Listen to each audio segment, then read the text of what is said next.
Hello, friends. Yesterday morning, I woke up to these words. I've seen how they've mishandled you.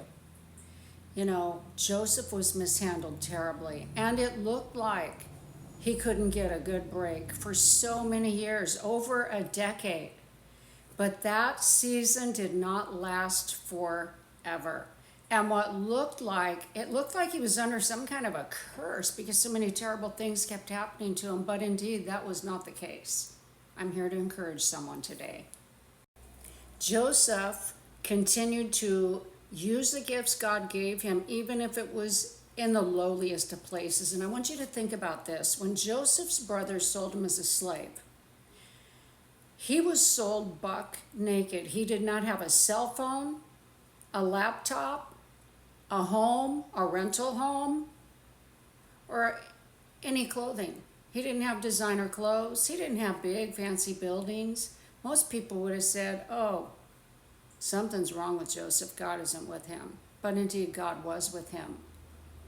And so I'm here to encourage someone today. Many of us today have been through some really extreme circumstances. But I want you to know that God has seen it all. And he keeps accurate records.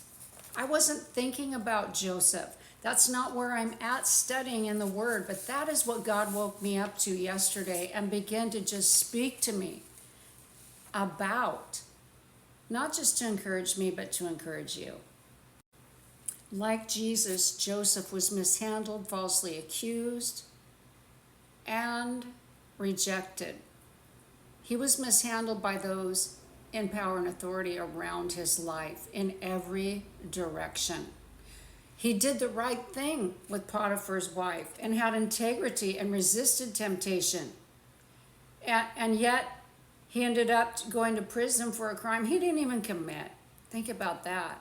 But he still kept ministering to other people in that prison. And two people had dreams. And he interpreted those dreams. And he asked them to remember him. And for 2 long years, they didn't remember him. Those dreams came to pass. One of those 2 men lost their lives, and the other man was restored. And he didn't remember Joseph for 2 long years until God made sure somebody had a dream.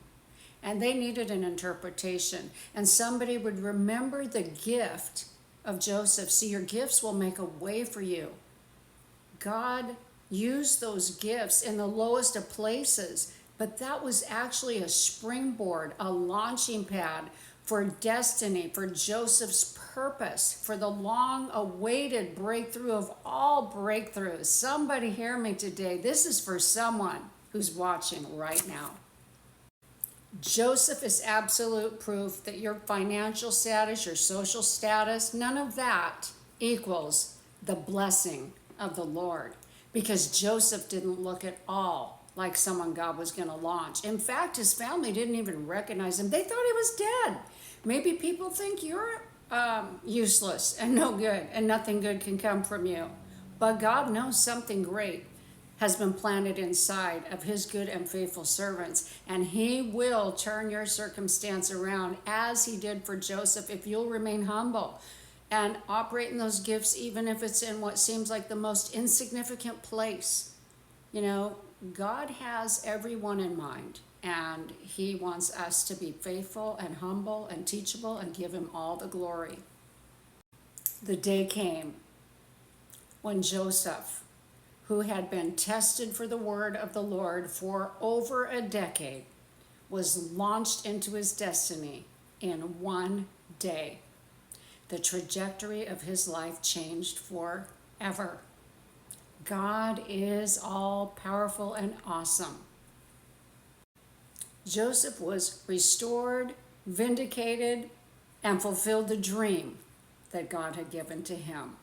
And many lives were saved. And it came from the most unlikely person, okay? Is that you?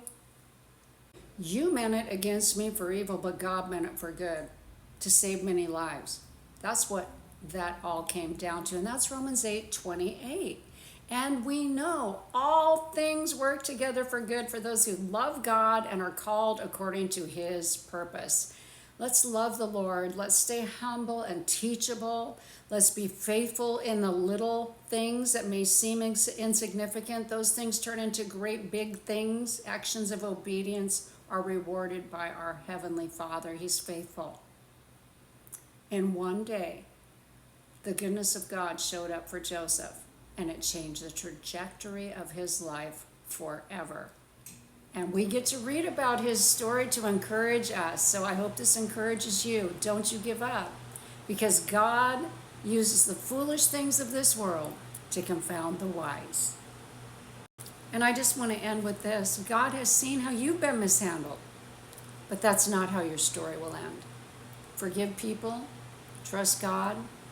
He is faithful and true. Vengeance is God's, not ours. And God has a great sense of humor, and he is faithful, trustworthy, and reliable, and he can be depended on. I hope this encourages you, friends. God bless you.